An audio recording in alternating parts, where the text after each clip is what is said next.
Okay, तो चलिए इस वाली EIGRP सीरीज की वीडियो में हम बात कर लेते हैं प्लानिंग एंड इम्प्लीमेंटेशन पार्ट।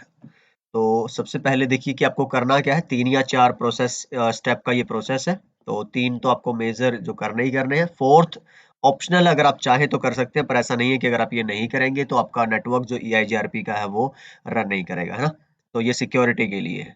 तो सबसे पहला काम क्या है आपका, इंफॉर्मेशन गैदरिंग। सेकंड आपका इम्प्लीमेंटेशन ऑन डिवाइसेस, जो आपके एक्चुअल राउटर्स हैं उन पे कॉन्फ़िगरेशन करना। तो सबसे पहले आपने देख लिया आपका एएस नंबर क्या होने वाला, आपकी सबनेट स्कीम क्या होने वाली है, प्रीफिक्सेस क्या होने वाली है ना, आपका नेटवर्क डिजाइन किस तरह का होने वाला है, ये सारा कुछ देखने के बाद आपने कॉन्फ़िगर करना शुरू किया। जब आपके जितने भी राउटर्स हैं, जितनी लोकेशंस हैं, सब पे आपने कॉन्फ़िगर कर दिया EIGRP, फिर आप उसको वेरीफाई करेंगे कि आपने जो डिजायर्ड कॉन्फ़िगरेशन एंड आउटपुट चाहिए थी वो आपको एक्चुअली मिल रही है कि नहीं मिल रही है ना। और फाइनली फिर सिक्योरिटी के लिए अगर आप चाहे तो authentication you can do that, otherwise it's your choice. चलिए, तो इंफॉर्मेशन गैदरिंग में क्या क्या पार्ट आता है, आपका नेटवर्क का सेटअप है ना, क्या होने वाला है फिलहाल, और फ्यूचर रिक्वायरमेंट्स, आपकी स्केलेबिलिटी आपको देखनी है कि अगर आपका नेटवर्क स्केल करना है, आपको बहुत बड़े एक उस पे पहुंचाना है किसी दिन, और मींस ग्रो कर रहा है अगर आपका नेटवर्क, तो आप कस्टमर ऐड कर रहे हैं ओवर द टाइम, तो आप उसके लिए क्या करेंगे कि भाई मान लो अगर नॉर्मल सा EIGRP का नेटवर्क है ना, तब तो अगर आप डिफॉल्ट फीचर्स भी रख लेंगे, यूज कर लेंगे, तब भी कोई इश्यू नहीं है आपके लिए। पर जैसे-जैसे आपका नेटवर्क का साइज़ बड़ा होता जाता है, तो आपके कंसर्न बढ़ते जाते हैं और आपको फिर ज़्यादा से ज़्यादा ये मॉडिफिकेशंस करनी होती है कि कैसे आपका जो नेटवर्क है, वो एक तो आपके रैम को और एक आपकी सीपीयू को ज़्यादा से ज़्यादा फ्री रख पाए, है ना? पर राउटर बेस पे, तो उसकी बात करेंगे। नेटवर्क डिज़ाइन देखेंगे कि भई आपको हायरार्किकल रखना है या फिर रैंडमली जिस तरह से आता जा रहा है और आप कनेक्ट करते जा रहे हैं और उस तरह से देखना है आपको। किस तरह की अप्रोच रखनी है। तो ये 3 चीज़ें यहाँ पे लिखी है हमने। सबसे पहला पार्ट क्या था, इंफॉर्मेशन गैदरिंग के लिए। तो सेटअप की अगर आप बात करते हैं कि भाई टोपोलॉजी किस तरह की रहने वाली है, किस तरह के लिंक रखने हैं आपको, गिग है या आपके 10G है ना? और बैंडविड्थ की बात करनी है, और आईपी एड्रेसिंग। तो अगर देखो, गुड आईपी एड्रेसिंग का मतलब है कि एक टाइम पे जब आपका नेटवर्क स्केल करेगा तो you will try to do the summarisation network में, अलग अलग इंटरफेसेस पे, अलग अलग राउटर्स पे। और वो तभी हो पाएगा जब आपने शुरू से ही आईपी का जो प्लान है ना अच्छा कर रखा, मतलब कि आपने सारे के सारे कॉन्टेगियस, क्या बोलते हैं उसको, कॉन्टिन्यूअस जो नेटवर्क्स आपने ऐसा रखा हुआ है कि 192 168 10.0, कहीं तो ये रख दिया, कहीं आपने रख दिया 172 19.0.0 का सबनेट। तो इनको क्या समराइज कर पाओगे? नहीं, समराइज होगा 192 68 11.0 है जी, कभी 12.0, इनको तो समराइज कर सकते हो, हम आगे पढ़ेंगे जब हम मैनुअल समराइजेशन की बात करेंगे। पर इसको नहीं कर पाओगे जब अलग अलग नेटवर्क्स आपने ले लिए। तो ये आईपी डिजाइनिंग के टाइम पे ही आपको ये सब ध्यान रखना है कि समराइजेशन कर पाऊं, और अगर मेरे को करनी होगी किसी दिन, so I should use that kind of IP design। ठीक है। और ठीक, तो ये नेटवर्क डिजाइन आपको हिरारिकल रखना है या फिर रैंडम, तो वो आपकी चॉइस है। और hierarchical it will make more sense once your network will start scaling out. Plans क्या है स्केलिंग के लिए, तो इसकी बात करेंगे हम सारे की सारी। समराइजेशन कैसे करनी है, स्टब एरिया कैसे कॉन्फ़िगर करना है ना, और बैंडविड्थ यूटिलाइजेशन, तो ये हम लैब कर करके देखेंगे। चलिए जी।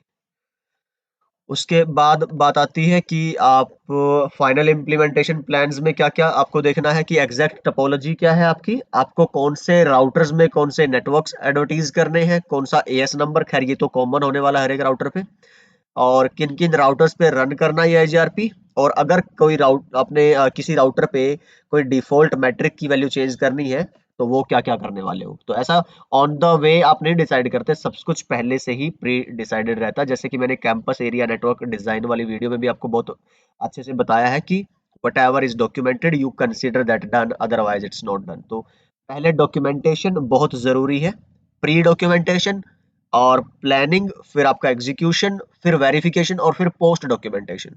तो ये बहुत बहुत इंपॉर्टेंट चीजें। अच्छा, अब आपने necessary piece of information gather किया, अब आपको एक्चुअल इम्प्लीमेंट करना है। तो थोड़ा आपको आइडिया दे रहा हूं मैं यहाँ से, और ज्यादा हम बात करेंगे फिर जो एक रिस्पेक्टिव सेक्शन हमारा आएगा। तो जी, ये मैंने 2 राउटर्स लिए हैं यहाँ पे, और इन राउटर्स के अंदर क्या करोगे, मैंने यहाँ पे जो कुछ था सब हटा रखा है, और जस्ट आईपी आई गेस होगी इसके अंदर। Do show IP interface brief, ये देखिए 10.1, और /24 होगी आई गेस ये डू शो रन अगर आप करते हैं, और इंटरफेस गिग पे अगर आप चेक करेंगे तो आपका आईपी है 255.255.255 तो /24 यहाँ पे। सेम अगर आप यहाँ पे भी देखेंगे डू शो रन में और आपके इंटरफेस पे 10.2 है, मतलब आपका नेटवर्क है 10.0.0.0/24। तो ये मैंने यहाँ पे नेटवर्क, तो ये मैंने पहले से ही डिसाइड कर लिया है कि मेरा जो प्रीफिक्स है /24 की होने वाली है ना। और मैंने ये भी डिसाइड कर लिया है कि जो मेरा इस साइड आईपी होगा ये मेरा 10.1 होगा और इधर जो आईपी होगा वो मेरा 10.2 होगा। और मैं ये भी डिसाइड कर लेता हूँ कि जो मेरा एएसएन मैं यूज करने वाला हूँ that is going to be let's say 100 और समथिंग। तो ये सब कुछ पहले से ही आपने डिसाइड कर लिया है। अब इसके बाद आपको करनी है एक्चुअल कॉन्फ़िगरेशन। चलिए जी, यहाँ से अगर मैं कॉन्फ़िगरेशन की बात करता हूँ तो अभी ज्यादा डिटेल में नहीं बता रहा, जो बेसिक कॉन्फ़िगरेशन का सेटअप है वो ही बता रहा हूँ। कोई भी प्रोटोकॉल शुरू करनी है तो राउटर लिखते हो, प्रोटोकॉल का नाम लिखते हो EIGRP, और EIGRP को इनिशिएट करवाने के लिए आपको क्या लिखना पड़ता है, एक autonomous system number AS number है ना। तो मान लो हमने क्या यूज कर लिया 100। अब आप आगे प्रोटोकॉल मोड के अंदर, और इसमें आपको अब इनिशियलाइज करवाने हैं अपने नेटवर्क, मींस आप उन्हीं लिंक्स पे हेलो भेज पाएंगे EIGRP में नेबरशिप के लिए जहां जो लिंक आप यहाँ पे एडवर्टीज करोगे, तो उसके बिना हेलो नहीं जाएगा है ना। तो मैंने एडवर्टीज कर दिया जी 10.0.0। तो पहले जो आई गेस 12 पॉइंट समथिंग जो iOS वर्जन थे उनके प्रायर जो उनमें आप डायरेक्ट इस तरह से करते थे, तो क्लासफुल आपको एक तरह से अप्रोच मिलती थी। लेकिन जो आपके लेटर वर्जन है अभी जो है उसमें आप इसमें क्लासलेस भी बाउंड्री डिफाइन कर सकते हैं। समराइजेशन उस सब में ये बहुत हेल्प करती है। तो मैं क्या करता हूँ, इसको समराइज क्लासलेस वाले हिसाब से ही कॉन्फ़िगर करता हूँ। तो मैंने इसको नेटवर्क आईडी भी दी और मैंने इसको वाइल्ड कार्ड मास्क भी दिया। तो जैसे OSPF में हमने किया था ऐसे ही इसमें, तो इसमें भी वैसा ही फंडा है कि ये करने का मतलब ये नहीं है कि आपने 10.0.0.0 को एडवर्टीज किया है सिर्फ आपके EIGRP प्रोसेस में, नहीं। इसका मतलब ये है, देखो ध्यान से, कि आपने ये बोल दिया EIGRP के राउटर को कि भाई 10.0.0.0/24 कि भाई अब इसमें नेटवर्क का पार्ट कितना हुआ, इतना, है ना। कि भाई जीरो, आपने क्या लिखा है कि नेटवर्क 10.0.0.0.000। अब ये जो 00 लिख दिए ना आपने, यहाँ पे कुछ भी आएगा ना वो सारे नेटवर्क आपके EIGRP में एडवर्टीज। मान लो यहाँ पे आपने ना कोई लूप बैक बना रखा है और उसकी आईपी दे रखी है तुमने 10.1.0.1/24, तो ये अलग नेटवर्क हो गया ना। तो अब यही कमांड सिर्फ आपको यूज करनी है, दूसरी कमांड नहीं यूज करनी कि नेटवर्क 10.1.0.0.0.0 नहीं। आपने जब ये कमांड चला दी है तो इसका मतलब जब पहले 3 बिट कुछ भी हो, पहले 3 पार्ट 24 बिट्स में, वो सब एडवर्टीज हो जाएंगे तुम्हारे EIGRP के प्रोसेस के अंदर। तो ये फंडा होता है। तो इसको थोड़ा ध्यान रखना है आपको कि it's not just to advertise this single route, no, but everything which is here that will be advertised in the EIGRP process. तो जब इसकी रिस्पेक्टिव डिटेल्ड कॉन्फ़िगरेशन की बात करूंगा तो तब और शायद अच्छे से ये विद थियरी आपको क्लियर हो जाएगी। तो फिलहाल मैंने ये कॉन्फ़िगर कर दिया एक साइड। अभी अगर चेक करोगे दूसरे राउटर पे जिसमें अभी कोई EIGRP का प्रोसेस चल ही नहीं रहा है, तो do show IP EIGRP neighbour अगर करोगे तो देखो अभी कुछ नहीं है। ठीक, तो मैं क्या करता हूँ, इधर भी EIGRP का, अच्छा प्रोसेस आईडी अगर सेम नहीं रखोगे तो वैसे ही दिक्कत आ जाएगी, क्यों, इसका जो नेटवर्क है वो मतलब डोमेन EIGRP का अलग हो गया और उसका अलग हो गया। OSPF में ऐसा चल जाता था, EIGRP में ऐसा कभी नहीं चलेगा।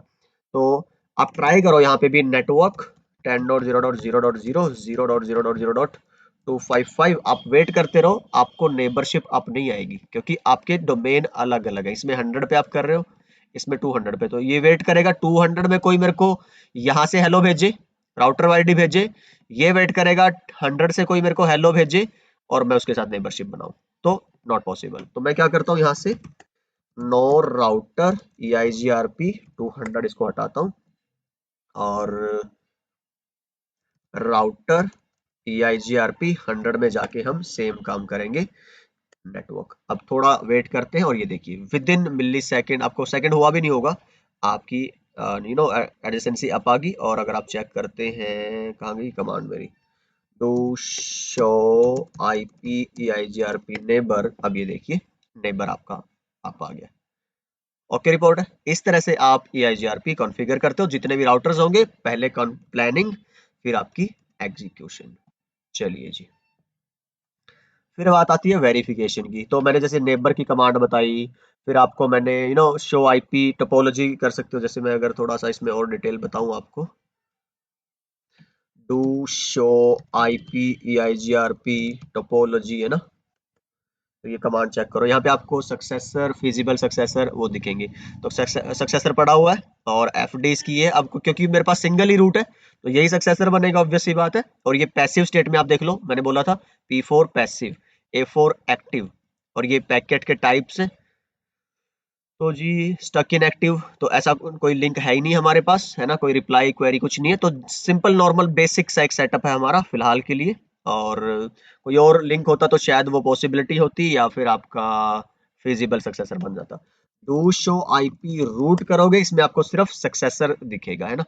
पर क्योंकि ये तो डायरेक्टली कनेक्टेड नेटवर्क है और उसकी एडी कितनी होती है 0, और AIGRP की एडी है 90, तो ये इसको डी से नहीं दिखा रहा, आपको सी से दिखाएगा। तो ऑब्वियस सी बात है, राउटिंग टेबल मैट्रिक के बेस पे, हाँ सॉरी एडी वैल्यू के बेस पे पहली प्रायोरिटी।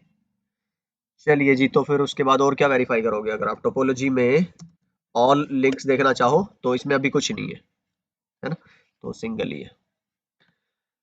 चलो जी, तो ये मैं और थोड़ा सा करवाऊंगा अच्छे से जब एक पर्टिकुलर उस वीडियो पे आएंगे हम। अभी तो मैं सिर्फ एक इम्प्लीमेंटेशन के लिए जो नेसेसरी स्टेप्स है ना उनकी बात कर रहा हूँ बस। तो अभी थ्योरी तो मैंने कॉन्फ़िगरेशन वाला पार्ट था ही नहीं, पर चलो वो तो कुछ कमेंट्स आते हैं बीच बीच में कि सर जल्दी से प्रैक्टिकल एंड ऑल। तो थोड़ा सा मेरा ये मैसेज है सब लोगों के लिए, देखो कॉन्फ़िगरेशन में नहीं है यार इतना लफड़ा। अगर थ्योरी क्लियर नहीं है तो कॉन्फ़िगरेशन कितना कर पाओगे आप लोग, है ना।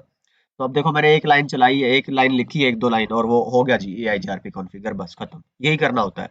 अब बात है आगे इसको संभालने की, इसको स्केलेबल करने की, मैनेजेबल करने की, बाकी सारी चीजें तो one by one will get there. तो please keep patience and all. चलिए जी, ऑथेंटिकेशन की बात करते हैं कि अगर आपको ऑथेंटिकेशन लगानी है, मतलब आपको सिक्योर करना है अपना EIGRP का डोमेन, तो पहले आपको की चेन बनानी होगी। फिर उस की चेन में आपको वो पासवर्ड सेट करना होगा, और फिर आपको अपनी इंक्रिप्शन की स्कीम बतानी होगी। तो एक पर्टिकुलर वीडियो रखेंगे ऑथेंटिकेशन के ऊपर, पर फिलहाल बस यही है कि अगर आप ऑथेंटिकेशन करने वाले हैं नेटवर्क में तो डिसाइड कर लीजिए कि आपकी की चेन की वैल्यू क्या रहने वाली है, आपकी स्ट्रिंग क्या रहने वाली है, जिसको पासवर्ड हम बोलते हैं ना। लाइफ टाइम अगर आपको ये तो कुछ एक दो पैरामीटर तो है जो मस्ट है, कुछ ऑप्शनल भी है, अगर आप वो चाहें तो वो भी डिसाइड कर सकते हैं। ओके जी, स्केलेबिलिटी की बात करते हैं। तो स्केलेबिलिटी का मतलब ये हुआ, तो आई गेस इतना काफी है ना। तो अगली वीडियो में हम बात करेंगे स्केलेबिलिटी की, क्योंकि ये एक अच्छा टॉपिक है और मैं इसको मर्ज नहीं करना चाहता दोनों को, अलग अलग चीजें एक साथ अगर एक जैसा होता है दोनों कॉन्सेप्ट ना तो उठा लेते हैं एक साथ। तो नो प्रॉब्लम, इसको अगली वीडियो में हम डिस्कस करने वाले हैं। तो I see you in the next one. अपना ख्याल रखिए, सीखते रहिए, सिखाते रहिए और मस्त रहिए।